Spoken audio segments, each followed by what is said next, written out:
It is Friday, September 12th. This is the Christian Commute. I am your host, Seth Dunn, and I got to come to work today. Yesterday, I was going to come to work, and I was going to record a show for you fine people in the listening audience. And I was brushing my teeth, and I looked down to check my cell phone, and my boss sent me an email with a little red exclamation point on it. That's the Outlook thing. You click that for urgent. I need this right now. And it's like, hey, do this ASAP. And I had another thing. She wanted ASAP too. So I said, you know what? I'm just going to go downstairs and do this ASAP. And thus, I did not come to work. And I did not get to record a Christian Commute. I came to work today, and I did get ASAP stuff, but I didn't get it till I got here. But I came to work today because we were having a party. Just because sometimes I want to come to work. We were having a party for somebody who was leaving. So I wanted to show up for that person at her party. And now I am on the way home. Actually, I'm not going home. Sorry, there's the 5 o'clock yawn. I'm not going home. I'm going to pick my daughter up from volleyball practice. Then I'm going home. I'm also in a new automobile. Let's call this Studio G. Are we on to G? Let's think this through. Studio A was the black CRV, it's gone. Studio B, it was the gray CRV, it's gone. Studio C is the white van, I still have it. Studio D what is Studio? Studio D is my wife's black van, I think. Studio E is my Kia Soul. I've still got it, but I want to sell it. I got to put a new radio in it, and then I want to sell it. And Studio F is my other F-150, my wife's F-150. And Studio G is this F-150 that my dad just gave me. My dad bought a brand new truck. He got a Honda Ridgeline because he wanted a new truck. And instead of trading in the car I'm currently driving, he gave it to me. So I'm once again the beneficiary of a parent's car. A few years ago, my parents bought a new Pilot and a new CRV, a CRV for their Arizona house and a Pilot for here. So they gave me their Kia Soul. And then my father-in-law bought a new F-150, and his new F-150 is awesome. He got like the fanciest one you could get. When he did that, he gave my wife his F-150. That is an extended cab F-150. Then he bought a Mustang. He bought like the nicest Mustang you can get. It's a convertible. And when his time comes, I don't know who's going to get that Mustang. It's up to, it's between my wife and my brother-in-law. I hope we get it because it's awesome. But my dad bought a brand new Ridgeline. Fanciest one you can get. My relatives are getting older, and I guess they're seeing the end of their lives, and they're like, can't take it with you. Let's get the nicest cars possible. So my dad got a new Ridgeline with all the bells and whistles, and I got his F-150, and this is a crew cab. So this is a really great car for my big family. I don't know what year it is. I think it's a 2013, but I don't even know. It has 100,000 less miles than my other F-150. And even though it does not get good gas mileage, I drove it to work today because it's just more comfortable to drive a truck, a huge giant truck. Of course, it ain't easy to park this thing. So, new show, in a new studio. Welcome to the Christian Commute. And it's unfortunately not the full show because no one has written to sethdunn88@gmail.com or dialed 470-315-0875. That's the Christian Commute Roadside Assistance line. And sent me a question to answer on the podcast about theology or apologetics. If you have a question about theology or apologetics, send it to me via those methods. Keep it short enough for me to memorize because I can't read my phone going down the road. Keep it short enough for me to memorize. Tell me where you're from. I don't think I've gotten any new listeners in a while. Sometimes the new listeners will write in and start writing in. I think I've answered all my old listeners' questions already.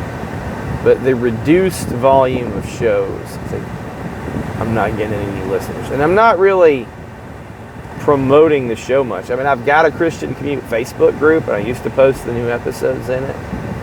But I don't even do that. I've been kind of lazy on the intro music. I have a new program on my cell phone that'll smash music together really easily, the intro and outro music. So once I get those files on my phone, I might start doing that again. Improve the low production quality of this podcast. I'm going to punt down the road or push down the road the Ed Young church bylaws show title again. And I mean, I'm going to get to it because I'm getting these emails. I've gotten even more sense from one of these church consulting groups trying to tell you stuff. And I don't know, I'm not a pastor, but I'm signed up for these things. Pastor, you need to get these bylaws updated for your church. We got a case study from Ed Young. And I'm like, hey, have y'all noticed that Ed Young's church is getting sued over the way they did their bylaws? It's Second Baptist Houston. So I want to talk about that. But instead, let's talk today about glorifying God in a world of murder. Glorifying God in a world of murder. Now, murder is nothing new. We get a murder in the Bible before we get too far in Genesis. Cain and Abel. I never understood why Cain murdered Abel. I know he was jealous. I know it's in the Bible, but growing up, the last person I would murder is my brother. I think the world of my brother. He's more like a third parent to me because he's 11 years older, and I grew up idolizing my big brother. The idea of even thinking anything bad about my big brother is foreign to me. But then I had kids, and I have 3 sons that are close to the same age, 11. Listen, I'm going to tell you, I don't know how old my middle son is. I think he's 9. He might be 8. You know, the reason I don't know how old that child is because he doesn't play sports.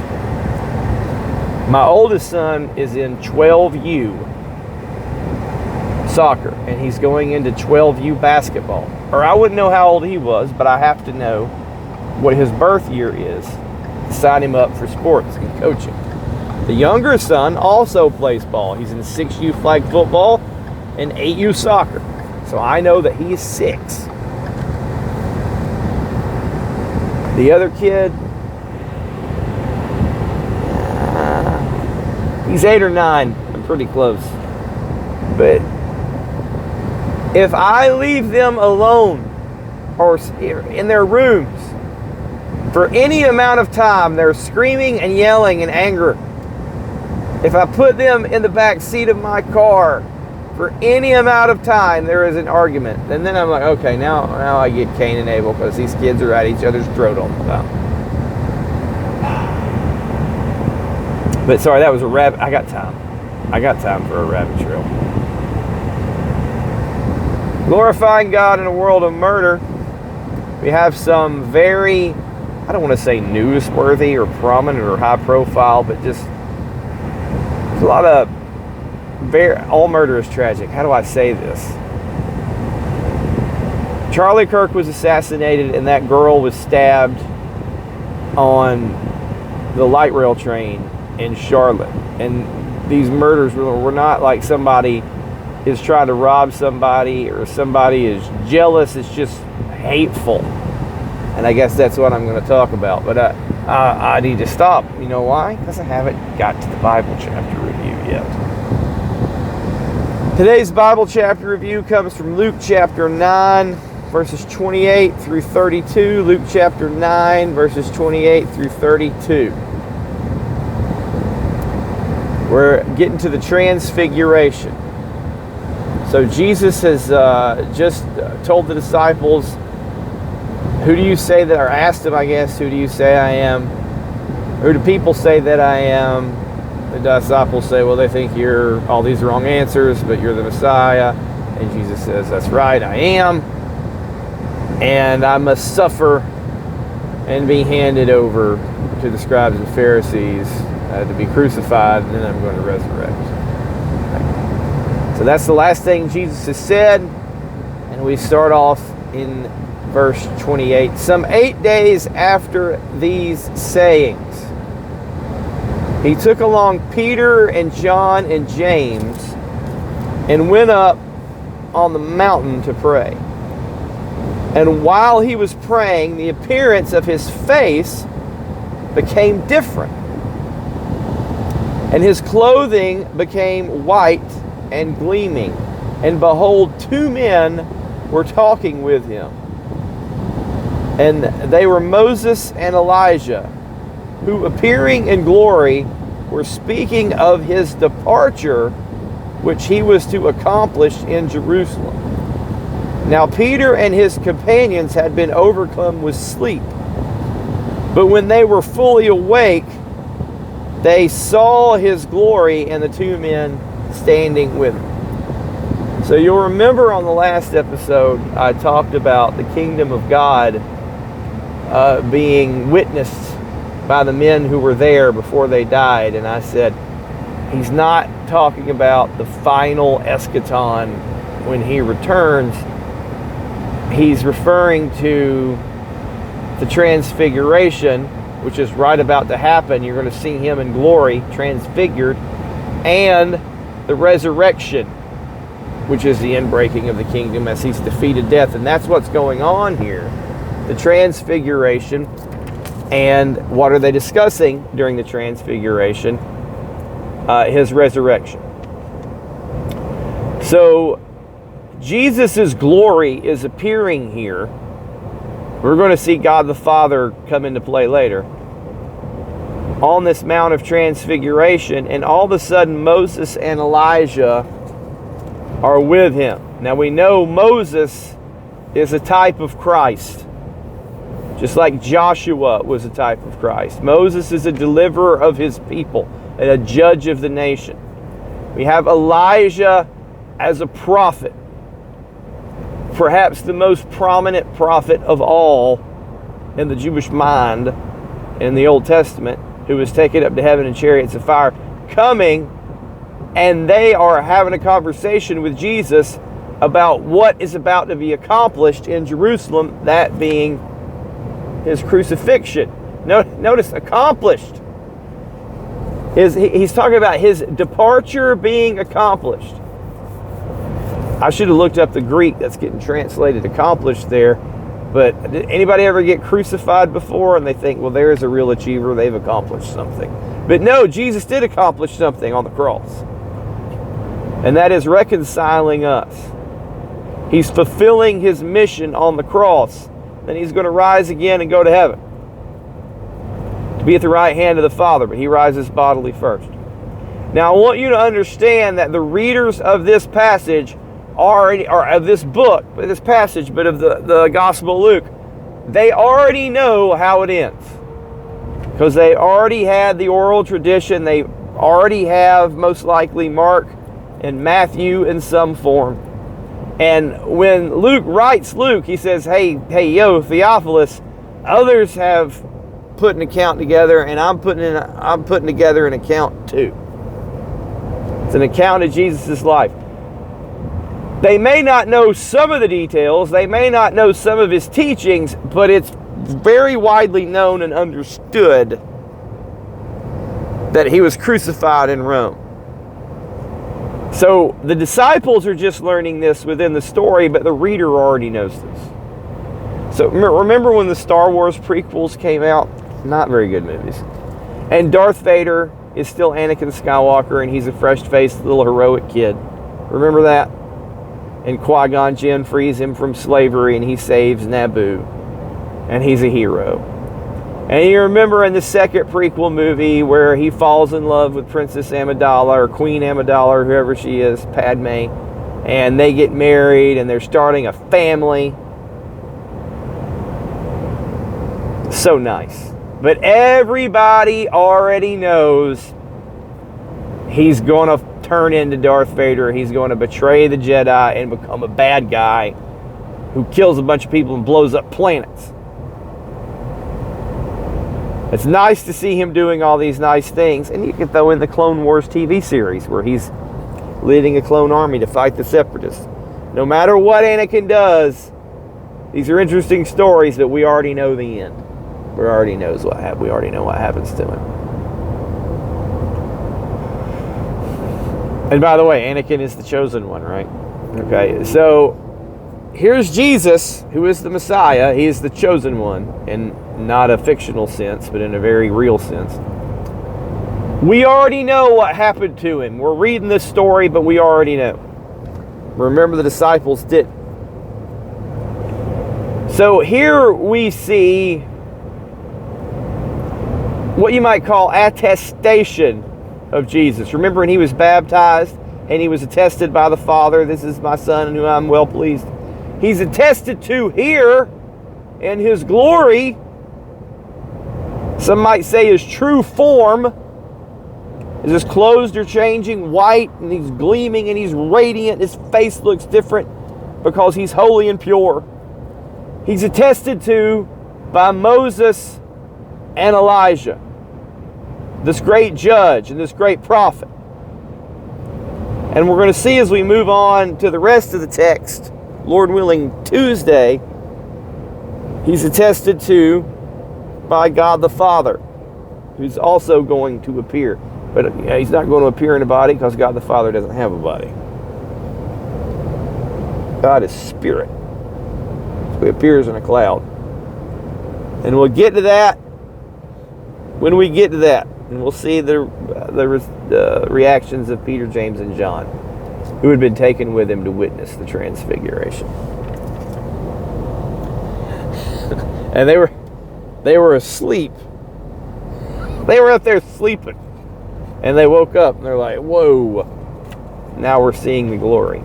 That's the end of the Bible chapter review. This is a part of the program where we normally have a question, but nobody wrote in, so I already begged for questions. Now let's talk about glorifying God in a world full of murder. And two very depressing and heart-rending news items about murder come to mind. The first is the murder of the young Ukrainian refugee in Charlotte. I think her name was Irina. I wonder if that means peace. How ironic if it does. Just a 22-year-old girl, just a young woman, gets on a light rail train, sits down, and the man behind her, who she doesn't know from Adam, just pulls a knife up and stabs her to death and walks off. And the other train passengers, can't even be bothered to even look at her or help her as she shockingly bleeds to death. And this is all on video, and this video found the internet. It's a video I wish I hadn't seen, but I saw it. Now, she's not famous. She's not anybody that we would know except for this brutal and senseless murder. And who committed the murder? And I'm not going to say allegedly because he's on tape. A guy who's been in and out of prison, arrested something like 14 times, who is clearly, from a secular standpoint, mentally ill. And if we're throwing in open to supernatural causes here. He may very well be demon possessed. Just murders this woman, and it seems to be somehow racially motivated. I'm not sure, but he said, I killed that white girl. I don't know. I don't know if that means it's racially motivated. Maybe he was going to kill whoever was in front of him. But it's not for greed. It's not for lust. It's just a senseless, violent murder. I don't know why he did it. Like I said, it's demonic or crazy or both. And people are thinking it might be racial because he said something like, I stabbed that white girl. But, I don't know, people refer to that black guy or that black girl or that white girl or that white guy all the time. Especially when you're referring across races. Black people, I think, are more likely to talk about a white person by their color and vice versa, a white person by a black person by their color. So I don't know. I don't know if it was just a way of speaking or what, but what a violent, senseless murder. Are there murders that aren't senseless? Yeah, when somebody's trying to rob you. When it's a crime of passion. Like, just say your wife is cheating on you and you catch your wife in bed with some guy and you go nuts and you kill him. It's a crime of passion. It's still murder. But there seems to be some rhyme or reason to it. And another video, which I wish I had not seen, is the assassination, not just a murder, but assassination of Charlie Kirk, who's a public figure. And he was on the college campus doing his thing that he always does, just having dialogue with people, and he got shot by a high-powered rifle from way off, shot in the neck. Don't watch that video if you haven't watched it. That'll stick with you. And I found myself yesterday and the day before just like depressed and sad. Now I didn't know these people. I didn't know that Ukrainian girl from Adam. I didn't know Charlie Kirk from Adam. And I was not talking in the past. I was not like a Charlie Kirk guy. I didn't give money to Turning Point. I didn't listen to his debates, or I didn't watch his YouTube videos. Yeah. I guess when somebody's going and arguing conservative causes, and you're already a conservative, it's like, well, I'm the choir, you don't need to preach to me. Like, I wasn't going to go watch it. I wasn't interested. And I've been critical of Turning Point on this very podcast and said, hey, watch out. They're having pastors' conferences with atheists speaking. And some of these pastors speaking, like, they're not good pastors. They're people that we should avoid. Like, they're people we agree with politically, but as Christians, we need to be more careful when we're, mixing our religion with politics. We don't want to mix up with people who we'd want to spiritually avoid. Like, atheists are enemies of God. And these unqualified pastors are false teachers in some cases. So I was critical of Turning Point on this program, and I wasn't a Turning Point fan. But I know there's people in my life who like Turning Point. You guys know that I performed a ceremony, I should say, of Jordan Hall's daughter, Reagan and John, her husband. They met online through some kind of Turning Point group for conservatives. And there's probably two people. I mean, I'm not on CNN or Fox News as the political pundit, but the two people that I think are most responsible for getting Trump elected. One is Elon Musk, because he bought Twitter and allowed free speech, where it wasn't just the woke people who could say stuff. It was people who were tired of leftist progressivism could say pro-Trump things. And two, Charlie Kirk, because I'm not his demo. I mean, I'm an old conservative dude.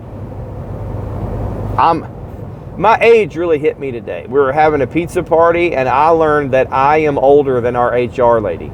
I just assumed the HR lady was older than me, maybe by a year or two. But I've never been older than the HR lady before. It's like being older than your Sunday school teacher. And they were sitting there, I'm like, oh my, oh my, oh my, I am older than the HR lady. I am old. So yeah, I'm some old dude. I mean, I'm 43, but I mean, the friends that I talk to are 50. Like when this Charlie Kirk thing happened, I'm talking to my 50-year-old friends about it. And late 50s friends. So I hang out with old people. I'm old. I'm not his demo. But young, especially young men are being influenced to be more conservative. They're rejecting all this progressive wokeism and you know, men changing with ladies in the locker room and playing against them in sports and all this transgender ideology. It's real radical. And they're being turned towards conservatism. And I think Charlie Kirk, Turning Point, had a lot to do with that. And, you know, sometimes I just think, what kind of world, you know, I'm not a big Trump guy, y'all know that, but my gosh, where would we be if Kamala Harris was in office? What kind of disaster if the same people who'd been running the country with Biden over the past 4 years, or I should say running it for Biden, were in charge. And ever since Kirk was shot, that Bob Dylan song, "They Killed Him," has been in my head. It's from, what's the name? What album is it? Is it Tempest or Knocked Out Loaded? It's an obscure Bob Dylan album. It's called "They Killed Him," and it's about the assassination of Martin Luther King. It's about the killing of Gandhi, and it's about ultimately the killing of Jesus. Na na na na na na na na na na na na na na. And this feels like this sort of, I know I wasn't alive at the time, so I don't know if I can say that, but for me, this just feels like the MLK assassination. This might have been what people felt like at the time, that a peaceful person who engaged in public discourse, was trying to make a difference, and, you know, wasn't a violent radical. Like Malcolm X was assassinated too, but Malcolm X was not like a peaceful type guy. But Martin Luther King was known for being peaceful, like Gandhi was. And yeah, I know Charlie Kirk wasn't facing segregation and racism. He was a wealthy white dude. He obviously didn't have the same problems that Martin Luther King had in the 60s. But between him getting murdered and that assassinated, and that girl on the train getting murdered, my heart was heavy. I was sad. I never really felt like that at the loss of public figures or news of murder. Because one of the murders feels like a failure. And, you know, most of the time these mass shootings or these crazy murders do feel like failure. How many times do they catch the mass shooter or the murderer and the neighbor and the schoolmates say, "Didn't see that coming, we're totally surprised"? No, it's always like, "No, we saw that coming. He was a real weirdo. He had problems. So here's this crazy person arrested 14 times." And you have a woman who flees war. And, you know, even when there's not a war in Ukraine, their government, on a scale of corruption, that government's more corrupt than ours. And the police and the justice system, people who should have been protecting society from, what's this guy's name, DeCarlos, whoever? I don't remember his last name, DeCarlos, crazy demon man who killed that girl. He should have already been in jail or a mental institution, and he wasn't. He was just riding free, and this girl comes from a corrupt country that's war-torn for the safety and prosperity of the United States as a refugee, and then she's murdered on public transportation. Right in front of a security camera, right in front of a bunch of other people who didn't do anything. Now, somebody did come along later and try to stop her bleeding. Tragically failed, but it's kind of makes my heart heavy. It makes me angry about the government. And you think, where's the justice? Because as it says in Romans, government is an instrument of God's justice. But justice wasn't done in this case. Now, I guess the guy, maybe he'll get life in prison, maybe he'll get executed. But there was no justice done that allowed this girl to get killed. But guess what? No one escapes God's justice. And then you come to the Charlie Kirk assassination. The shooter was caught, I think, either late last night or today. His own family turned him in.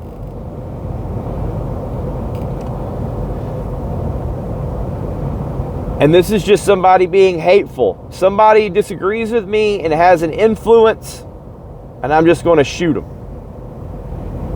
I mean, I don't know what else to call the motive. To assassinate, I mean, it looked like a hunting rifle. I mean, that's a long, far-away shot. To plan it out and kill somebody you don't know because you don't like his political views. And apparently this guy who murdered him came from a conservative family in Utah, but had somehow got radicalized into being Antifa.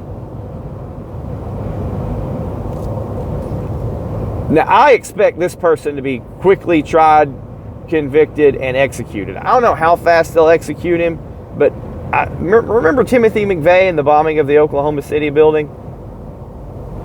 I think McVeigh's already been executed by now. That was, justice there was swift, and the sentence was swift, and was eventually carried out. I wouldn't be surprised if Utah used a firing squad on this guy, because they still have that method. And I wouldn't be surprised if the federal government got involved somehow. I don't think this guy's going to escape temporal justice. And there was no failure of justice that allowed Charlie Kirk to be murdered. You know, it's not like this guy had a record. I don't think anybody saw this coming. But he is going to face God's instrument of justice, the government. And on top of that, he'll eventually face God's justice. So what's the Christian reaction here? Because everybody's praying for Charlie Kirk, and he dies. And when the skeptic says, where's your God in all of this? This is your guy. He's a Christian. Charlie Kirk, I think, as he got older, became more of an outspoken Christian, not just a political conservative, but a Christian. And, you know, sharing his faith, I think there were, I want to say Frank Turek, the apologist, was there with him yesterday, I want to say. But the skeptic says, your prayers didn't save Charlie Kirk. He's murdered. He was out sharing a Christian perspective. You know, where's God? God's in the heavens, doing as he pleases. Patiently waiting to judge the quick and the dead. So as a Christian, our prayer, and you guys know this, but let's just go over to our reaction. Our prayer should be this: to prayer for justice in the temporal sense, that the killer is tried and convicted and executed in accordance with biblical standards, because that's a pro-life position. Whoever sheds blood by man shall his blood be shed. Murderers should be executed by the governing authorities. That's a Christian perspective, and that's an imperative. It's not, well, do we give this guy life or do we execute him? Do we want to give him life or execution? If it's serious, we give him execution. No. The imperative is that murderers are executed. It's not, well, if somebody kills somebody, you can kill them, government. It's like, no. That's the imperative. That's the justice we should pray for every murderer. And yes, when you get into the Levitical law, I think there is some consideration of premeditation versus what we would call manslaughter or an accidental killing.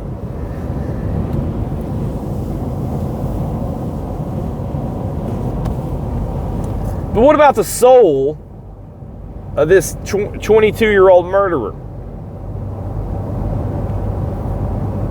Our prayer for him should be the mercy of God, that he would find forgiveness in Jesus Christ.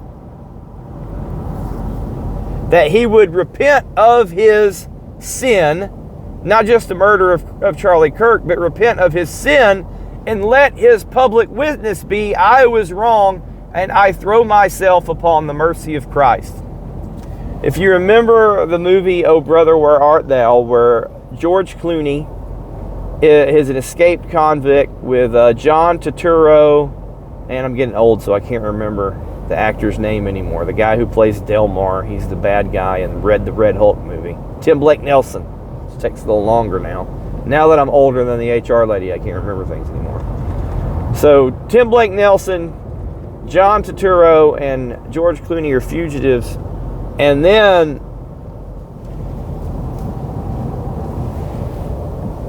John Turturro and Tim Blake Nelson, their characters get saved and baptized. And Delmar, that's Tim Blake Nelson, all my sins have been washed away. And Everett, Clooney's character, says, sure, you're square with the Lord, but the state of Mississippi is a little more hard-nosed. In other words, you're going to have to pay for your crimes. This guy has to pay for his crimes, this assassin, in a temporal sense. He has to. And our prayer should be that he does, that justice is done. But our prayer should also be for his salvation. Some of you might be surprised when you get to heaven and Jeffrey Dahmer's there, because he got saved and baptized in prison. Yeah, it was Church of Christ, but I don't know how dogmatically he held to the Campbellite doctrine. And for this, the train murderer. I mean, I really think our prayer for him needs to be, his demon gets exorcised. And he gets saved. And our prayer should be that the corrupt government system who let him walk the streets, that all those people would be put out of government. And I'm going to tell you this, they're all going to find their justice with God. Everybody's going to face the Lord one day. Nobody gets away with anything. And I think that's our answers with Christians. Like, where's your God with this? I'm like, hey, bro, you got to understand, nobody gets away with anything. You remember that guy who kidnapped all those girls in Cleveland and held them prisoner in the house? And they had that rap song, I ate ribs with this dude. And that guy, that neighbor, saved him. I think his name was Ariel, the kidnapper was. And he hung himself in prison. He never got convicted. But he wasn't getting away with anything. He was just going to go face God. Nobody gets away with anything. Yeah, some people evade the government, evade punishment, or get punishment that is less than biblically prescribed. But I'm going to tell you, it doesn't matter who gets killed or who gets murdered or what happens. No one gets away with anything. No one is getting away with what they did to the girl on the train or what they did to Charlie Kirk. And that's our answers as Christians, is like, there's a resurrection. And our God, Jesus, he was wrongly put to death. So whatever happens to the rest of us here can't be any worse than that. I mean, not to mention the apostles and their martyrdom. The Christian answer is God's going to resurrect all of his beloved and bring them in to the holy city, the New Jerusalem. His church is with him. And guess what? All the wicked people are going to get resurrected and face justice too. So the question becomes, like, what are you going to do now, knowing that judgment is coming? And I think where you can go back with people who are scoffers and skeptics, you can go back and say, do you believe in demons or not? Because you got this crazy guy, you got this assassin, and you got all these people on social media celebrating a killing, and you're going to tell me that you don't think there's demonic influence out there? You don't have a chance against the devil's playbooks and the demons without the Holy Spirit. And you know me, I'm not a Pentecostal. I'm not a charismatic. But that's true. And I'm going to leave you right there because I made such a great time home that I'm too early to pick my daughter up. I'm going to drive through Steak and Shake and get me a hot dog. Thanks for listening to the Christian Commute. Lord willing, I'll be back with you again Tuesday. As always, God bless. And as always, remember, Christianity is not about getting saved. It's about being saved.